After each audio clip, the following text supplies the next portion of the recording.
तो दोस्तों आज है भारतीय वायुसेना दिवस और आप सभी को भारतीय वायुसेना दिवस की हार्दिक शुभकामनाएं। आज ही के दिन यानी 8 अक्टूबर 1932 को अंग्रेजों के समय में भारतीय वायुसेना की स्थापना हुई। भारतीय वायुसेना ने आज तक कई सारे युद्ध और कई सारे ऑपरेशंस को अंजाम दिया है और हर जगह सफलता हासिल की है। फिर 1965 का युद्ध हो, 71 का युद्ध हो, 99 का हो या फिर कई सारे एयर स्ट्राइक्स वगैरह हो, सभी भारतीय वायुसेना ने बखूबी किया।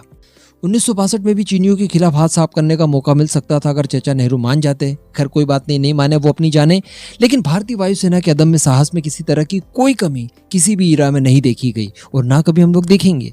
हम लोग सभी जानते हैं कि इस समय भारतीय वायुसेना के साथ साथ बाकी सभी फोर्सेस की मॉडर्नाइजेशन का काम हम लोग लगातार कर रहे हैं। भारतीय वायुसेना की बात की जाए तो S-400, आने वाले समय में XR-7, आकाश प्राइम, आकाश NG और कई तरह के स्टेल्थ एयरक्राफ्ट जिसमें फूफा, एमका और साथ ही औरा स्विफ्ट घातक जैसे कई सारे UCAV और स्टेल्थ एयरक्राफ्ट वगैरह शामिल किए जाएंगे। कई सारे UAV भी शामिल किए जाएंगे जिसमें रुस्तम, आर्चर और अन्य प्रकार के होंगे। कहने का मतलब कई तरह के वेपन्स एक साथ हमारी सेनाएं इस्तेमाल करेंगी और इन्हीं के चलते भारतीय वायुसेना काफ़ी ज़्यादा उन्नत हो जाएगी, मॉडर्न हो जाएगी।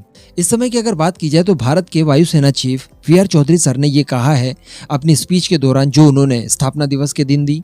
उन्होंने कहा कि अकेले थल सेना हो, अकेली नेवी हो या फिर अकेली भारतीय वायुसेना हो, ये तीनों ही अकेले लड़कर कोई युद्ध नहीं जीत सकते। अगर युद्ध जीतना है तो तीनों को एक साथ आना होगा, आपसी सामंजस्य बैठाना होगा, उसके बाद परिणाम हम लोग देखेंगे कि हमारे पक्ष में हो। अब इसी के लिए उन्होंने एक उपाय ढूंढा है, यानी भारतीय वायुसेना बाकी की सेनाओं के साथ कोऑर्डिनेट कर ले, सारी चीजों का तालमेल बैठा ले। इसीलिए उन्होंने नई ब्रांच शुरू करने का फैसला किया है और इस नई ब्रांच का नाम होगा वेपन सिस्टम ब्रांच।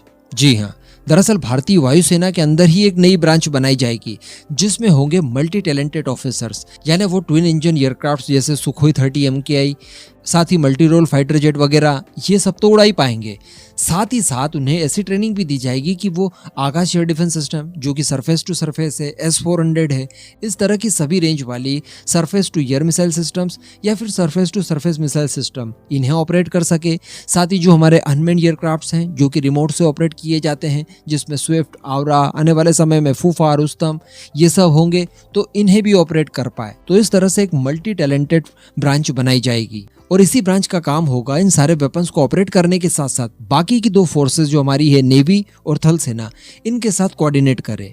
तो यहाँ पर आप एक चीज तो समझ गए होंगे कि एक नई ब्रांच बनाई जाएगी जो कि बहुत अच्छे से कोऑर्डिनेट कर पाएगी हमारी बाकी की दो फोर्सेस के साथ। लेकिन दोस्तों इसी के साथ साथ यही फोर्स बना लेने की वजह से भारत के हर साल 3400 करोड़ रुपए भी बचेंगे क्योंकि अलग से हमें किसी तरह की कोई ट्रेनिंग नहीं देनी पड़ेगी।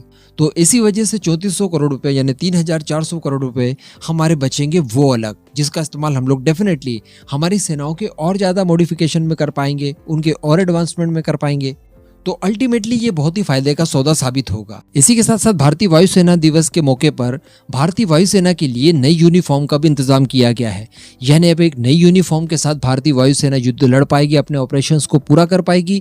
और बताया जा रहा है कि ये जो नई यूनिफॉर्म होगी इसका डिजाइन, इसका कलर और इसका फैब्रिक वगैरह सारा कुछ सूटेबल होगा भारतीय फोर्सेस के अधिकारियों के लिए। आप कोई ऐसे स्थान पर काम कर रहे हैं जहां पर बहुत तेज बारिश होती है तो वहां पर भी हमारे सैनिकों को काफी कंफर्ट फील होगा। साथ ही अगर कोई ऐसे स्थान पर काम कर रहे हैं जैसे लद्दाख ले लीजिए जहां पर माइनस टेम्परेचर वगैरह है तो यही यूनिफॉर्म वहां के लिए भी सूटेबल होगी। तो यही यूनिफॉर्म रेगिस्तानी इलाकों में भी सूटेबल होगी। कहने का मतलब कश्मीर से लेकर कन्याकुमारी तक किसी भी इलाके में भारतीय वायुसेना ऑपरेट कर रही हो उनके सैनिकों को प्रॉपर कंफर्ट फील हो, इसका विशेष ध्यान रखा जाएगा। इसी वजह से ये नई यूनिफॉर्म लॉन्च की जा रही है। इसी के साथ साथ वायुसेना में नया बदलाव ये किया जा रहा है कि जो अग्निपथ स्कीम शुरू की गई थी उसी के तहत इसी दिसंबर तक 3000 नए अग्निवीरों को वायुसेना की ट्रेनिंग के लिए तैयार किया जाएगा।